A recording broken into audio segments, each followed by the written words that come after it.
I'm very excited to introduce our last speaker today, Matthew C. Hunter, who is Chair and Associate Professor in the Department of Art History and Communication Studies at McGill University in Montreal.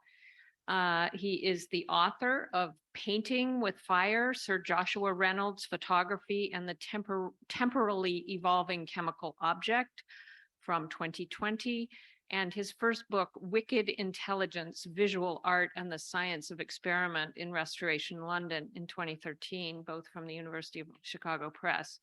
He is an editor of the interdisciplinary architecture, art, communication studies journal Grey Room, which just points to his very fertile interdisciplinary perspective, which will also be on view today. So welcome, Matthew.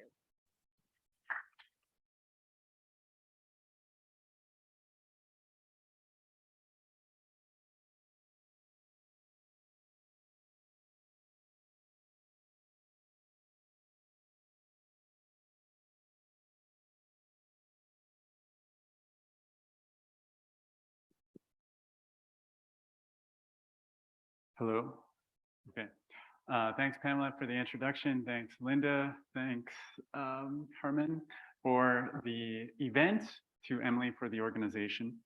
I'm going to be shifting gears from the natural sciences to the social sciences, and I hope it will be a productive direction. Is this too hot? Another microphone.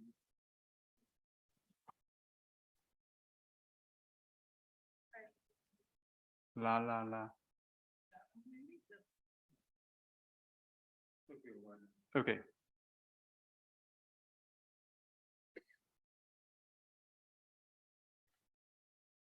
A conversation with a contemporary curator planning an art exhibition will likely lead to the matter of insurance. Standard requirement for art's transit, insurance acts as a judge of art's monetary value. Underwriters arbitrate conditions of artistic display, and they guard the occasions of art's movement. As one commentator observes, quote, "Art insurance is huge business, and not least now that artworks move around the world in far greater volume and frequency than ever before," unquote. Coextensive then with the problems of globalization that have commanded significant interest, especially in recent studies of early modern art, about which we've already heard fertile discussion here today and in this conference. What little art historical work we have on the matter of insurance dates the advent of art insurance proper to the 1960s. What I'm showing you here is the landing page, a screen grab from the fall of 2019, sorry, of AXA Art, which is one of the preeminent global dedicated art insurance houses.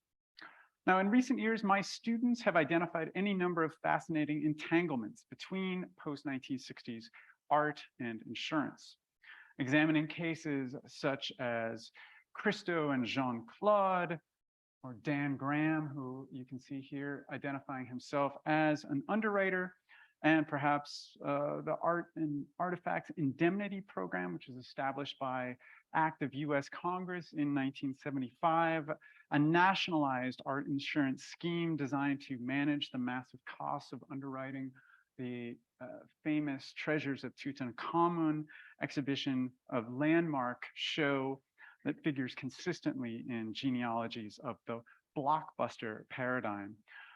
My students have offered wonderful insights into how art since the 1960s has operated under an actuarial aegis. My own interest has been simpler.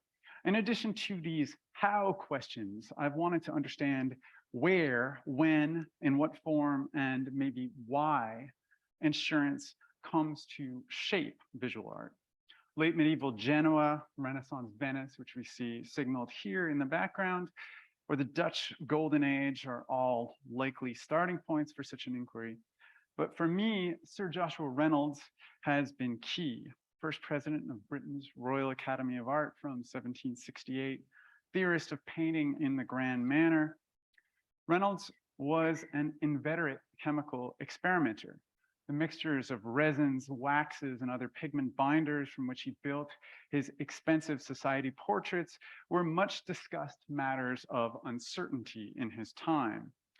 Some at the elite end of the London art market saw an attractive gamble in the prospect of buying a fabulously expensive Reynolds painting that might mature into chromatic richness and corresponding monetary value, but that could equally flake or fade in time, as we see in this rather wonderful example of a portrait of banker James Coote, which is in the National Gallery in Scotland. It has a fascinating provenance story that I'm happy to share with you.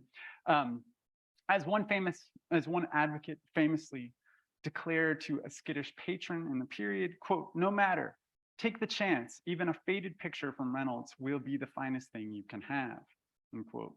But not all shared such sang-froid. By the 1780s, several entrepreneurs were selling or were offering replicative media that could manage the hazard of the inherent vice chemically instilled within Reynolds's paint films.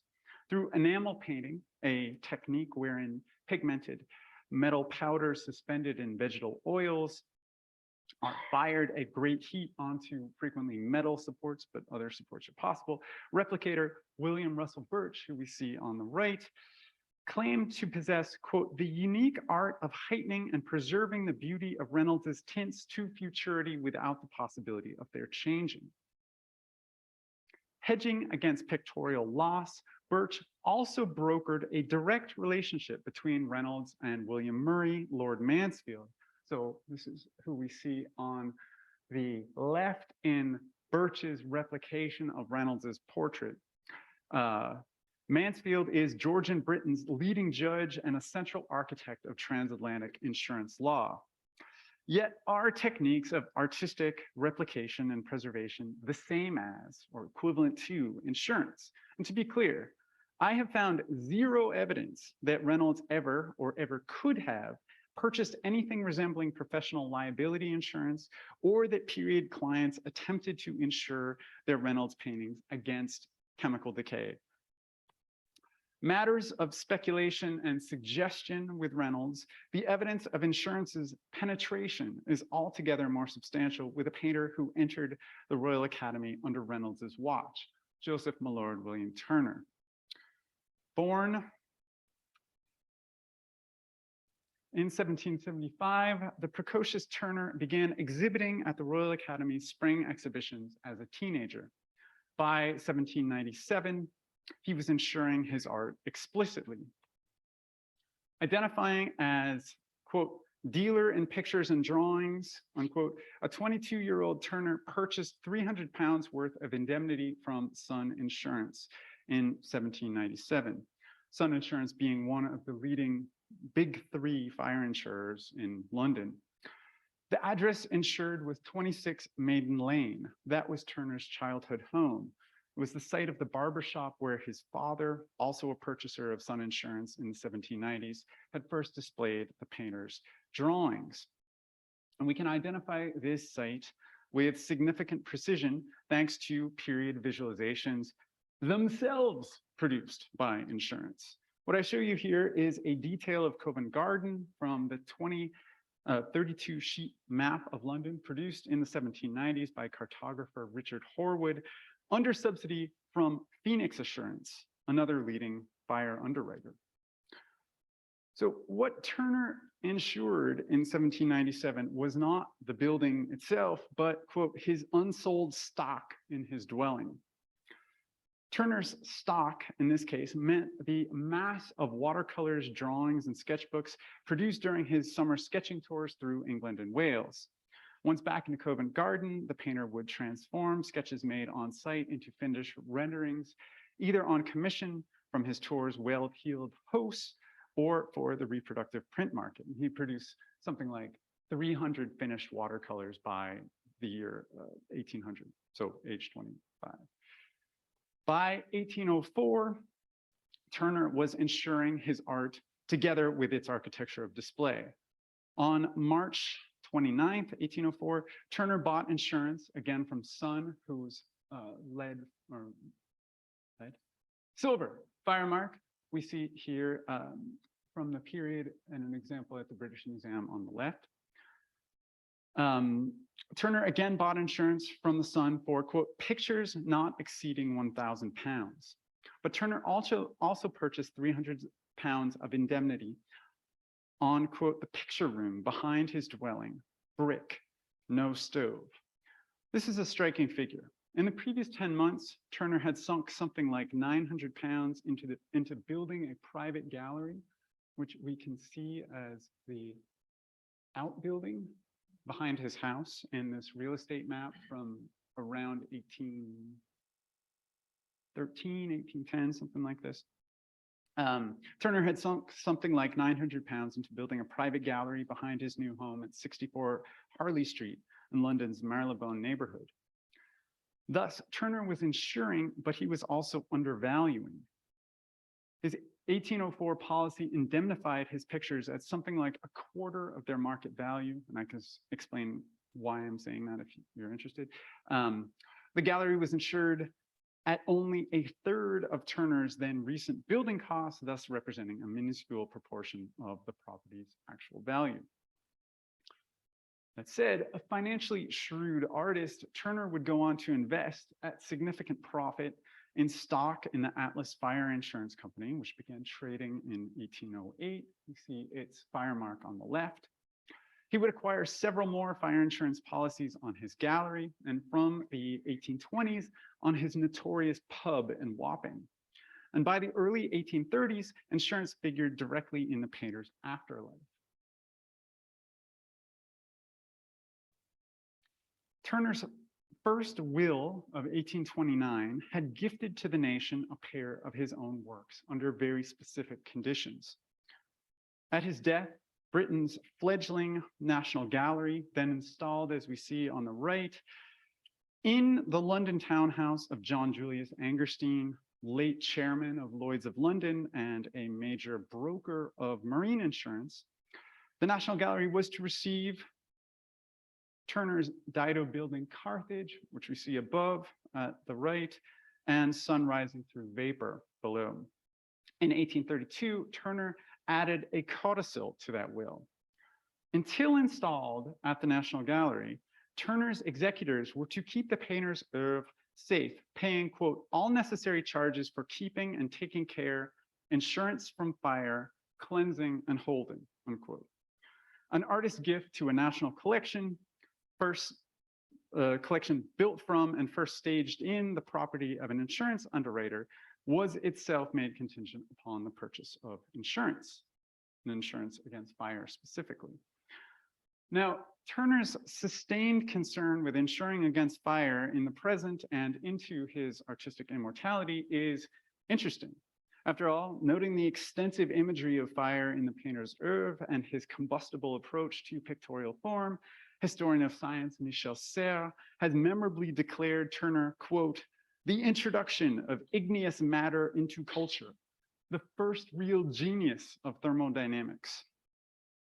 More recently, art historian Leo Costello has called attention to the early appearance of fire in Turner's exhibited works. And consider here the watercolor rendering of London's Pantheon Theatre that a 17-year-old Turner exhibited in 1792. So 5 years before his first fire insurance purchase, at least that I've been able to unearth so far. Unremarked by Costello, but this is something I was actually able to see in person with the inclusion of this picture in the Turner's Modern World exhibition at the Boston Museum of Fine Arts that was recently closed this summer. We might note that the picture foregrounds fire's frustration of the effort of crews bearing the corporate emblems of several insurance companies. Standing before the icicle-encrusted pump number 5 of Royal Exchange Assurance in the left foreground, a fireman in blue livery empties a bucket bearing Westminster Insurance's plumed portcullis logo onto a cylindrical roller, equipment on which the painter has affixed his signature, W. Turner. I don't know if you can make it out here, but the signature is right here. Depicting a world prior to municipal firefighting companies, Turner's representation of the insurance interests and their private fire crews implicated in the Pantheon sites agrees well with what was reported in contemporaneous newspapers. Yet the theater's fire also then appeared as an effort to recoup a ruinous financial proposition by means of insurance. Designed by architect James Wyatt in the early 1770s, the Pantheon had been hastily retrofitted as an opera house in around 1790. Hopeless for operatic purpose, however, those refurbishments bore such crippling costs that the theater's combustion in January of 1792 looks suspicious. Historians of the site have noted that, quote, rumors of arson quickly appeared in the papers, and though this was never proven, the insurers successfully refused to pay. Now, as art historians among us will know, the familiar story is that Turner himself would give searing expression to criminal violence perpetrated to leverage insurance payments half a century later in an iconic vision of the traffic in human lives. Outstretched manacled hands of African captives sink into a churning apocalyptic sea, and the foreground of the picture exhibited in 1840 as slavers throwing overboard the dead and dying, Typhon Coming On, also known as the slave ship. The vessel from which the enslaved has been cast skitters across a distant horizon.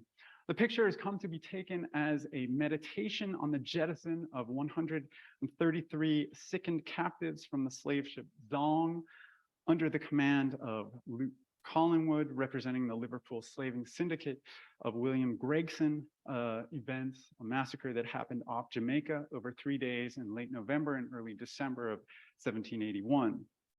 The Zong case gained particular infamy when, through 2 trials in 1783, the Gregson syndicate plied the voyage's underwriters for recompense of mass murder as an insurable loss at sea.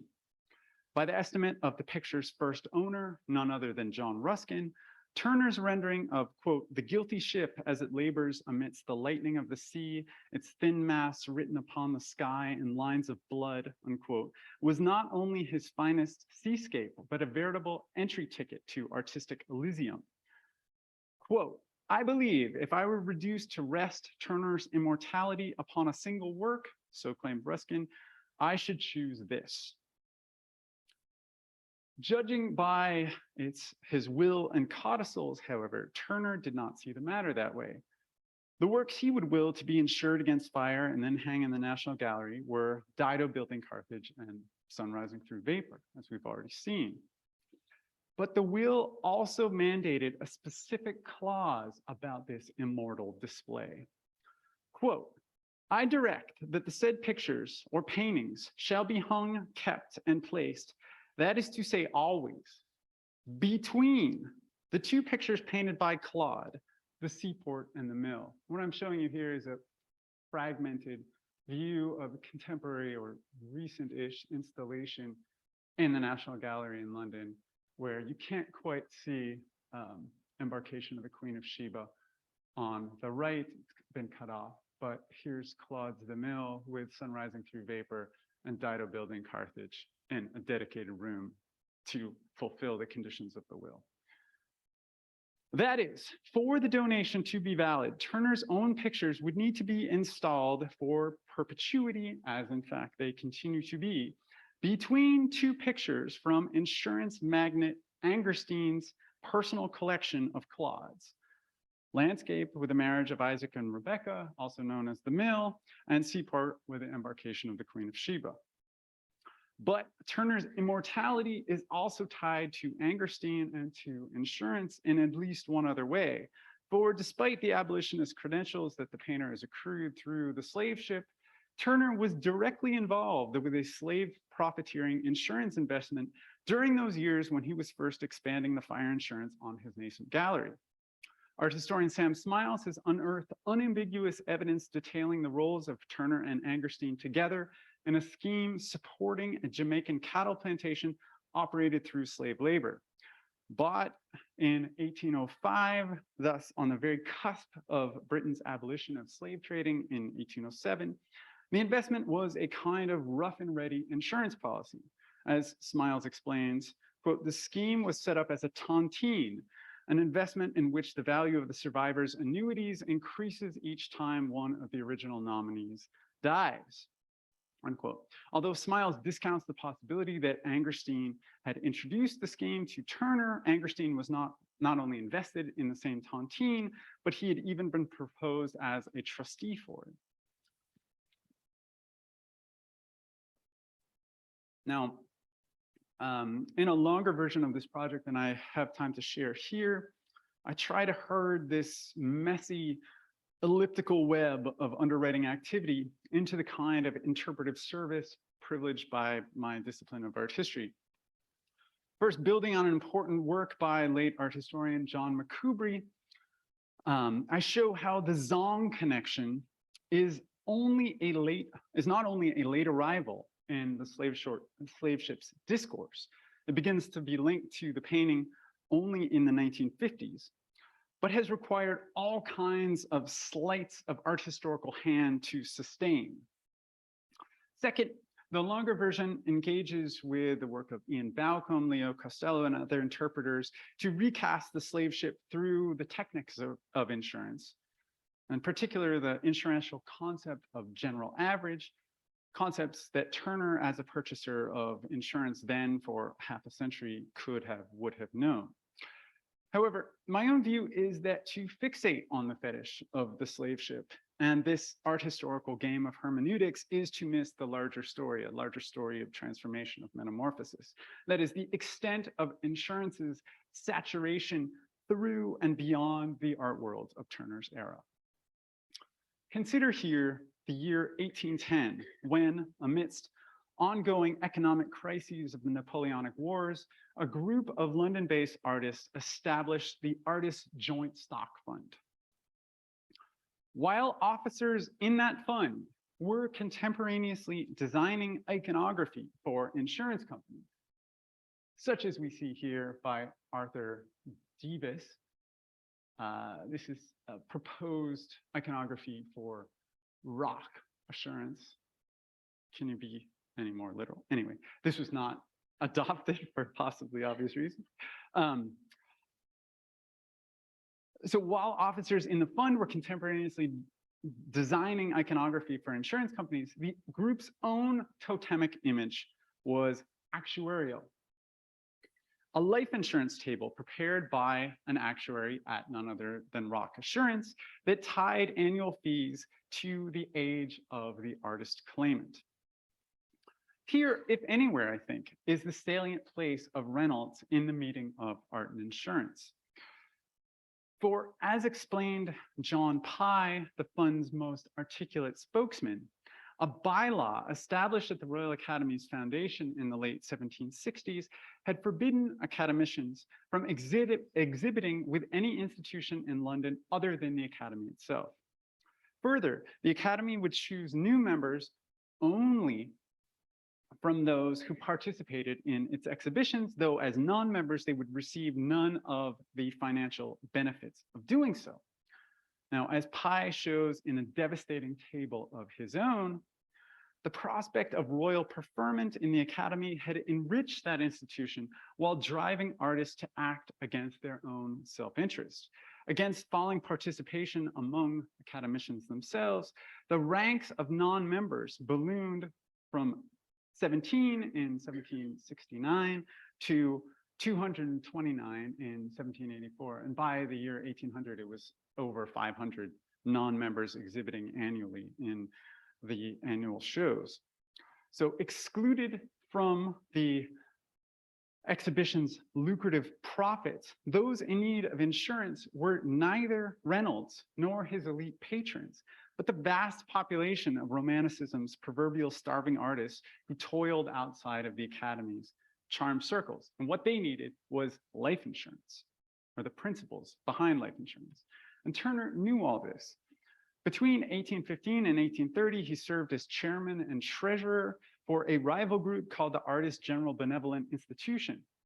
As we can see here that he's serving as chairman. And of course, charitable concerns figure centrally in Turner's wills, those documents drafted in the era of major cuts to state welfare provision with Parliament's devastating amendments to the Poor Law, even as actuaries oversaw compensation of some 45,000 claims by so-called owners on 800,000 enslaved lives in the 1830s era of emancipation. In short, the intangible commodity of insurance and its ways of knowing are everywhere.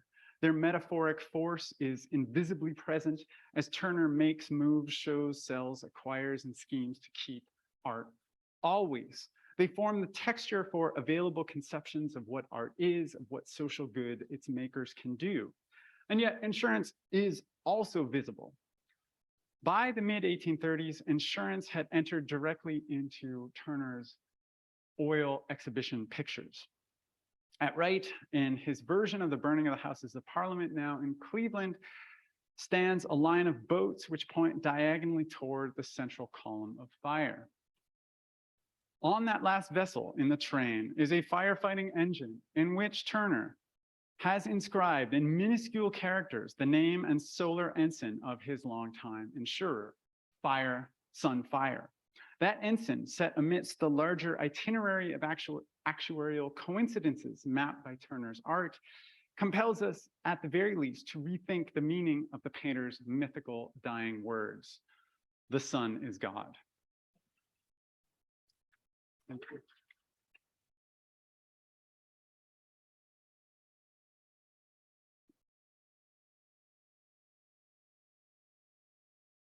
Yeah, Rebecca.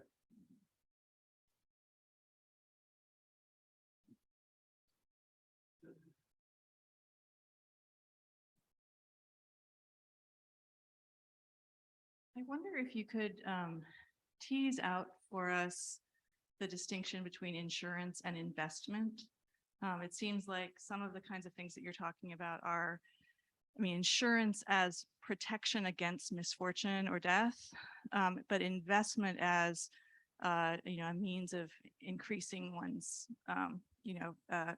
taking risks that then have the potential to have a return on the investment, that there's a kind of a blurring sometimes between those categories. But maybe if you could, if maybe you could say a little bit about where, how they blur in this period and how they're differentiated, and how that how the differentiation might manifest in the art world. Yeah, that's great. Couple ways to it. The first is to say that this is a period in which the identity and function of insurance is undergoing very significant transformation. There's a story told usually around the late 1760s is the first moment in which we see the application of probabilistic mathematics, statistical considerations to the pricing and the analysis of insurance concern. So and that happens in life insurance.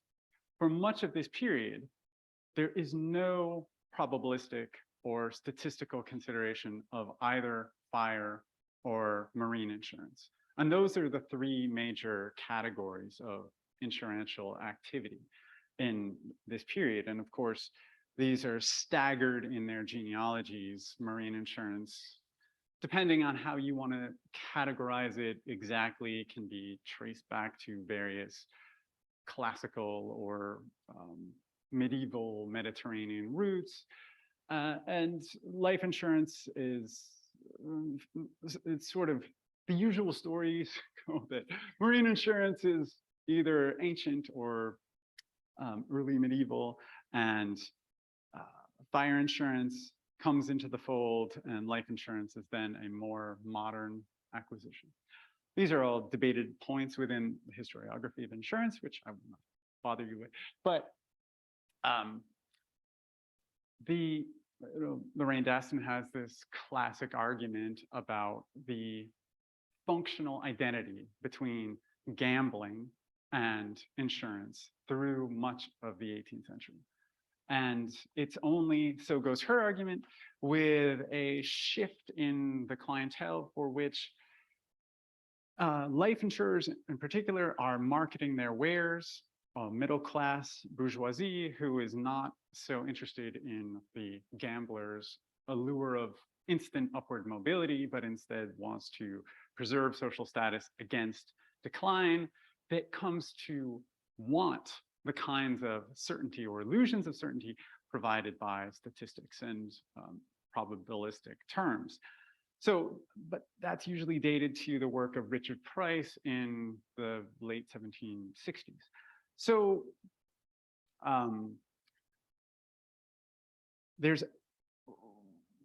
we sort of only in that moment that actuarial science or actuarial knowledges are come to have much purchase on insurance practice.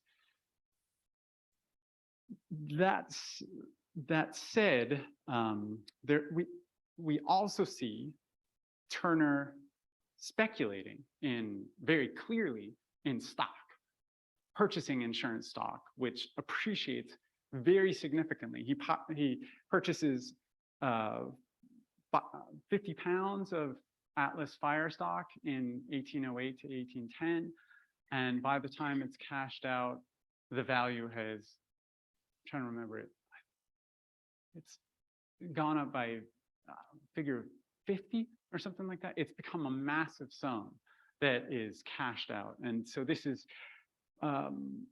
it's definitely a world in which insurance products can both seem to have an indemnificatory function, but also one that is a source of speculative profit generation. And so I guess what I'm interested in is simply to elaborate the array of insurance activities, institutions, and techniques that are part of the world in which he's moving. And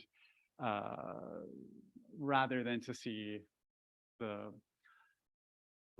slave ship as a kind of isolated example of an incarnation of visible rendering of insurance logic or something like this, to try to map the ways in which the world in which he's moving is becoming increasingly saturated by insurance.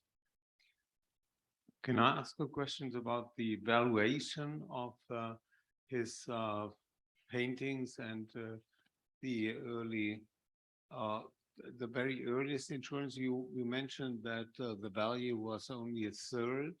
Yep. Who did? How was this evaluated? I'm asking because Bryack's fish are worth their weight in gold. Some of these transgenic. So perhaps you may have not thought about that, but our material is extremely expensive. And at the moment, we have to go back and talk about that on Tuesday. The insurance, I think, Jerry, we have to think about that. So how was it, who made the assumptions, how much it is worth? He himself or the insurance company? I mean, there's a sketchbook now in the collection of the Tate as part of the Turner bequest that's called the Finance Sketchbook. It's from 1810. And what he does is he goes through, so this is slightly later, but it's roughly contemporaneous. It's 1804 in which he's first insuring his gallery along with the paintings. And he lists a sequence of prices, as did Reynolds earlier. It was a sort of standard that the major leading painters would have a stock range of prices for their works based on size. And Turner was very conscious of maintaining the market and the market prices for his works. And he was known to buy back works at auction that he thought were at risk of being insufficiently sold. If the price was too low, he would buy it back himself and part to maintain his prices. But what he does in 1810 is he assesses all of the paintings in his collection and assigns prices to them. We also know quite a bit about the prices that were at which his pictures exhibited in his gallery. We don't know quite everything that was on sale there or on show there, but there are means of reconstructing both what he showed from 1804 to 1810, let's say, and then quickly those pictures sold. So we know what they were taken by his contemporaries to be worth. Yeah, exactly. So it's a sort of complex triangulation, but it's one to which Turner himself was very keenly aware and sensitive. So what would be your statistical base for the worth of transgenic axolotls? I can't say that. Axolotls. That's facetious, yeah. But very first one would be invest in which companies, the some companies perhaps not with us anymore, but which company, different company you talk to, and what would be used for the value. mm-hmm, The value yeah. for buyer is definitely different from Yeah. the ISIS, words and Yeah. So I have a serious question though, which is, I wonder if you could just elaborate a little bit more on the, science art connection here, because, the problem of certainty and how do you gain absolutely certain knowledge, is an ancient problem, and it was solved in many ways. It was solved with geometry, entirely abstract. It was solved with some sort of practical mathematics when you can apply geometry in the real world. Artists solved it by producing things over and over again with regularity, objects of great skill and virtuosity. And insurance, the problem of, I love that opening image that you had of the trading floor, with what was it? Special risks and contingencies. That problem of certainty, of human life and of, the preservation of property, the avoiding of special risks and contingencies was solved, by insurance using probabilistic methods. And of course, probabilistic methods are the bread and butter of scientific reasoning today. And so the kind of rationality that you talked about of insurance is very central to developing a scientific technique that entirely informs science today. Yeah, I mean, I think it's this. I think what this group called the Artist Annuity Fund, starts out as Artist Joint Stock Fund, becomes the Artist Annuity Fund. They work routinely and extensively with actuaries, not hacks, like people from the National Debt Office, who are repeatedly calculating and recalculating their actuarial tables. And what they are trying to do is find a way to emancipate themselves from the crushing shadow, call it what you like, industrial capital, the Royal Academy, the configuration of the two. And they see insurance as this moral, political, liberatory force. But what they need to do to achieve it is, this is not exactly a guild, it's not exactly a union. It's based on life insurance tables and life insurance techniques. And it is this that, by creating this sort of risk pool and very carefully managing their population by scrutinizing both the artistic credentials that this person is an accomplished artist, but they're also, we know when they're born.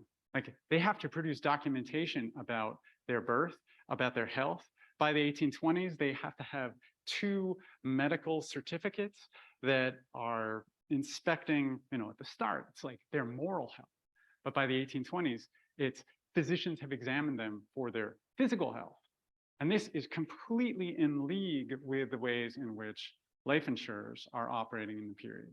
So there's a very close managing and sort of extension or sustention of the possibility of living an artistic life that achieves its viability and its rational construction, again, through this emergent remapping of insurance practice away from, sort of rules of hand and rules of thumb and so on and so forth into a social scientific probabilistic modeling, but a articulation of artistic life exactly on those principles. And that's what I think is super interesting to me in this material, and what was a total revelation to find in the archives, where there are legions of tables from this group that are recalculating their terms of entry, of membership, of dues, of allowable sick days,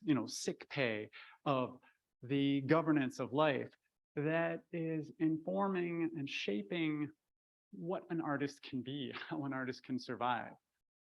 To me, that was a total shock and revelation, and not to see it as insurance as a matter for the patrons of Reynolds or for Reynolds himself, but for the excluded.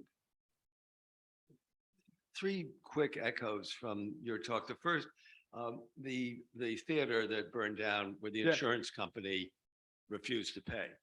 Because when you're insuring, of course, you're making a bet that the insurance company will be good. A, will be there, and B, will actually follow through. There's a long-standing view of American insurance companies' cultures that you never really wanted to insure with AIG because they had a very simple business model. They collect premiums, but they don't pay out on claims, whereas Chubb is very trustworthy.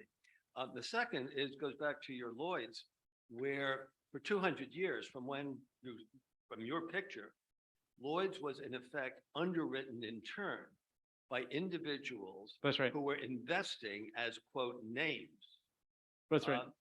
My wife and I actually had the privilege at one point of being offered the privilege of becoming names when we read the documents which said that a name was exposed to unlimited liability with respect to loss, down, as it was put, to the uttermost farthing. This was, in fact, in 1985, about 3 years before Lloyd's blew up, and one of the great scandals of the City of London, when hundreds and hundreds of people who thought they were well-to-do, if not rich, were liquidated, as Lloyd's practically liquidated itself and then wound up being bailed out. And then finally, if you're interested in tontines, there is an absolutely wonderful movie called The Wrong Box, starring Peter Cook, Dudley Moore, and Peter Sellers. And it's all about a tontine. Great. I always use the Simpsons episode. I think where to explain this to my students, but I'll definitely look that up. Those are great points. Thanks so much for that.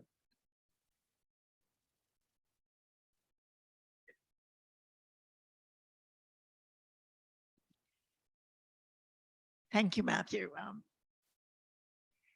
3 questions, or maybe only 2, and one for discussion.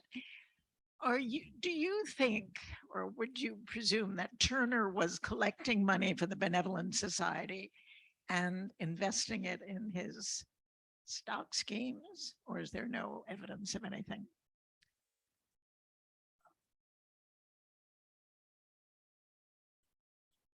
I'm sure. I'm asking you that. Okay. Part of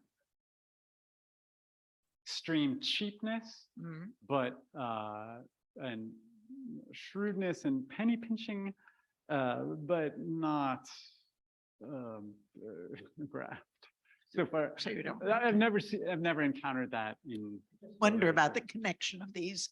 I mean, he's on the one hand, as Rebecca's question kind of asked, he's investing and he's insuring, or he's he's gathering up money and he's investing, and I just thought. Right. I mean, I think part of the connection that I'm wishing to draw there is to signal ways in which, in Turner's own conception of his artistic life activities, making, selling, showing, insurance is there, has come to be there in a way that is never there for Reynolds. But he's also interested in larger conceptions of social good, charity, so-called. That is a term that the Artist Annuity Fund would completely reject. They would say, we're not in the business of charity, we are establishing rights. We're establishing rights, and we're enabling ourselves politically, morally, and otherwise to assert and enact rights that we possess as artists. So they are transforming themselves from the oppressed as they understand it into active political, aesthetic, moral agents through insurance techniques. So the domain of charity or benevolence is being reshaped in the image or around insurance knowledges. And that's in the era that Turner is working. So unfortunately, the Archives for the Artist General Benevolent Institution, an institution that still exists and still functions, completely closed. And I've been trying to work with some people at the Paul Mellon Center in London to gain access to this because it's just totally incredible stuff. Turner's the chair, he's the chairman and the treasurer for something like 15 years. And we would love to know, what did they do? Like, how did the institution work? That archive is completely closed at the moment. But they espouse different principles, different rhetorics. They appeal to different kind of clientele. They don't require a voluntary risk pool. It's a donation on a needed basis. But establishing annuities, which function on actuarial principle, is completely part of what Turner seems to envision in his super drafty wills. So like the saturation, the porosity of the horizons of possibility by insurance techniques is happening. So yeah.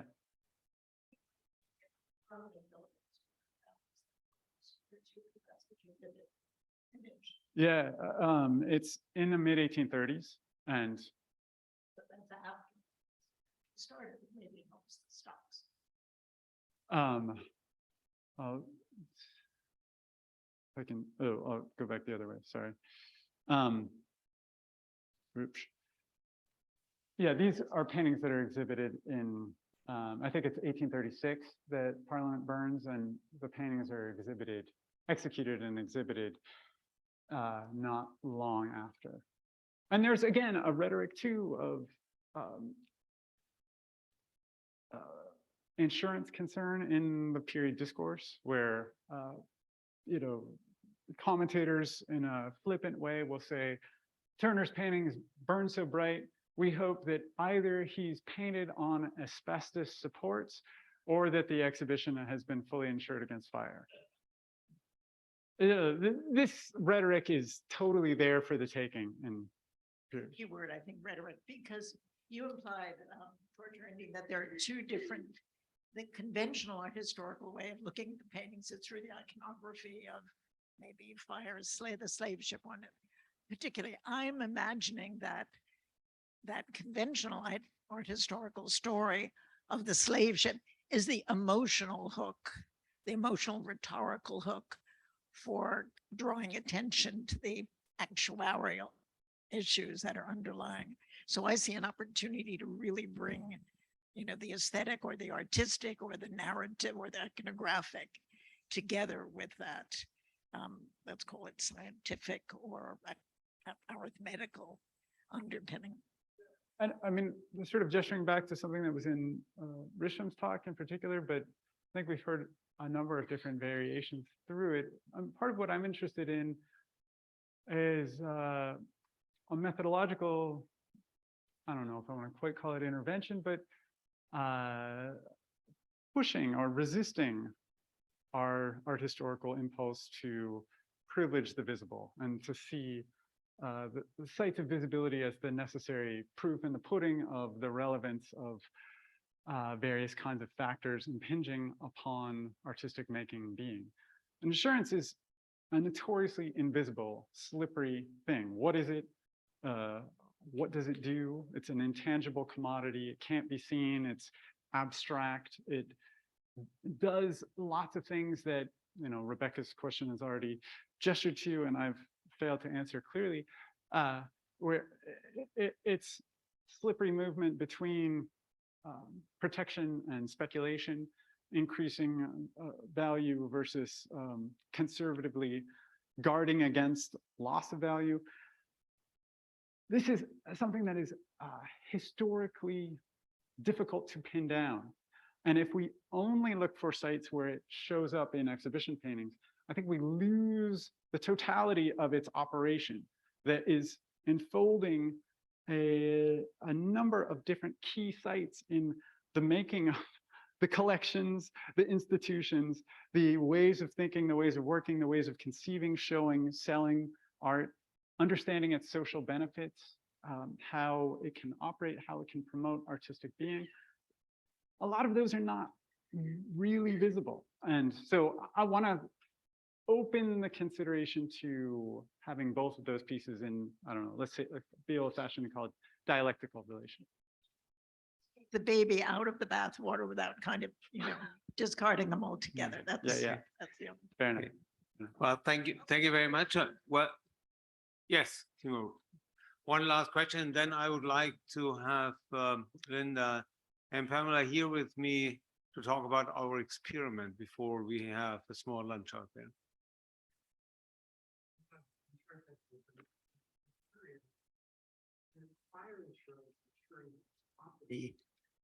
Is ensuring not the value, but it's ensuring the property itself, because the property is rebuilt, at least originally. That was the premise. And it's very interesting, the painting,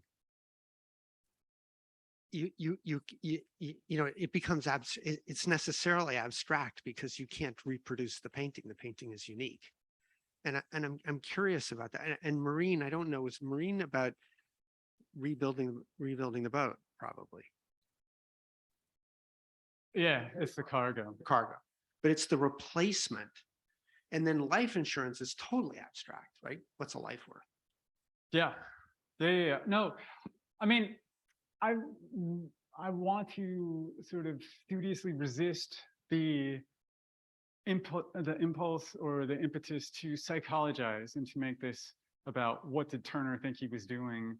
But, and he's not totally alone amongst painters in the period who are insuring their works against fire. And interestingly enough, it seems to be, through preliminary research on this, it seems to be many of the painters of the Romantic school, Henry Fuseli, for example, he's both someone who is Turner's neighbor in Marylebone, and he's also a routine insurer of his work, which I don't know if you know, but these sort of grandiose visions of darkness and fearful spectacles and so on and so forth. He's insuring against fire. And that seems curious, interesting. Maybe it's just a weird footnote in the backwaters of romanticism studies and so on and so forth. But what exactly is the point of insuring your paintings against fire at something like a third of their market value? I'm not totally sure. I don't know. I think it's a totally legit question. Up the value that you insure your life, right? It's just you make up a value and then you pay a premium based upon whatever you make up. The amount of annuities, like how much do you pay as an annuity? So I think that isn't entirely abstract, although your larger point, of course, is correct. My understanding is that among the last property insurance policies to rebuild in kind was the Noguchi house in Northeast Harbor. One very last remark or question, and then Linda, would we? I wrote a small article on insurance a long time ago, and one of the things that I ended with was this idea of kind of horrific images that are intended to inspire fear and thus the desire to insure. And I wonder if that's kind of what might be at stake in some of the romantic artists that. I mean, totally. This is something that has fascinated me. Oh, this isn't quite the image that I want, but John Julius Angerstein, marine insurance broker, buying up all these seascapes. Like, might there not be something to be said about that? And he's also someone who likes to buy up pictures from Henry Fuseli when Fuseli's broke of deluges, watery disasters.